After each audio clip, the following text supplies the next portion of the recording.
తూర్పు నియోజకవర్గంలో ఎన్టీఆర్ జిల్లా అధ్యక్షులు దేవినేని అవినాష్ గారి సమక్షంలో మరి 2 ఏళ్ళు చంద్రబాబు వెన్నుపోటు పాలన అనే కార్యక్రమం చేసుకోవడం జరిగింది. మరి ఈ కార్యక్రమంలో వైఎస్ఆర్సీపీ కుటుంబం అలాగే ఈస్ట్ నియోజకవర్గానికి సంబంధించిన నాయకులు అందరూ కూడా పాల్గొనడం జరిగింది. ఈ మొత్తం కార్యక్రమంలో సారాంశం ఏంటి అంటే, ఈ 2 ఏళ్ల పాలనలో చంద్రబాబు గారి పాలన ఎలా సాగింది అంటే, స్కీములు నిల్లు, స్కాములు ఫుల్లు.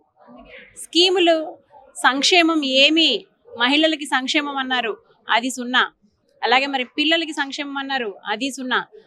ఈ జగన్మోహన్ రెడ్డి గారు ఇచ్చిన స్కీమ్స్ లో కనీసం పాయింట్ కూడా కూటమి ప్రభుత్వం చెయ్యకపోగా, చేసిన ప్రతి దాంట్లో కూడా స్కామ్స్ చేసి జనాల దగ్గర అలాగే ప్రజల సొమ్మును దోచుకుంటా ఏ విధంగా అయితే దోచుకుంటున్నారో అదంతా కూడా మేము ఈ కార్యక్రమంలో డిస్కస్ చేయడం జరిగింది.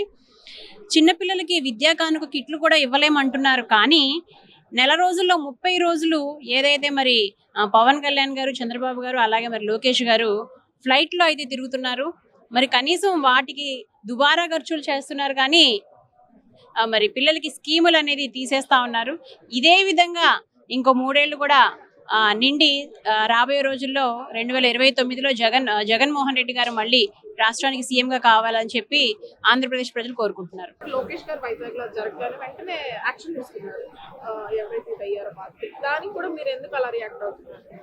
లోకేష్ గారు యాక్షన్ తీసుకున్నారు అంటే యాక్షన్ తీసుకోలేదండి, అక్కడ యాక్షన్ సీన్ చేశారు. ఎవరైనా మరి ఇప్పుడు అధికారంలో ఉన్నారు, అక్కడ స్టీల్ ప్లాంట్లో మరి ప్రమాదం శాతం 8 మంది చనిపోయారు. అక్కడికి వెళ్ళి వాళ్ళని ఓదార్చాలి, కానీ మీ కుటుంబానికి సంబంధించిన వ్యక్తులా మీరెందుకు మాట్లాడుతున్నారు అనే విధానం ఎవరు కూడా ఎంకరేజ్ చేయరు.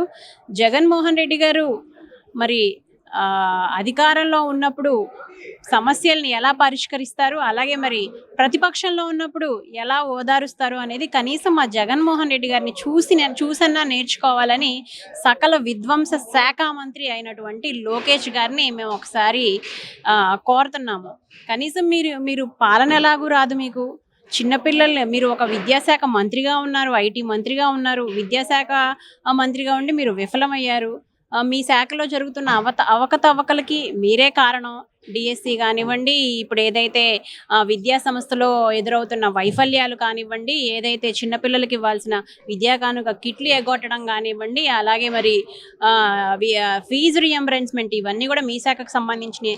కనీసం మీకు ఇచ్చిన శాఖకి మీరు అందం తేలేదు, కానీ ఒక చనిపోయిన మనుషుల దగ్గరికి వెళ్ళి ఎలా బిహేవ్ చేయాలి అనేది కనీసం చిన్నపిల్లలను చూసైనా నేర్చుకోండి లోకేష్ గారు.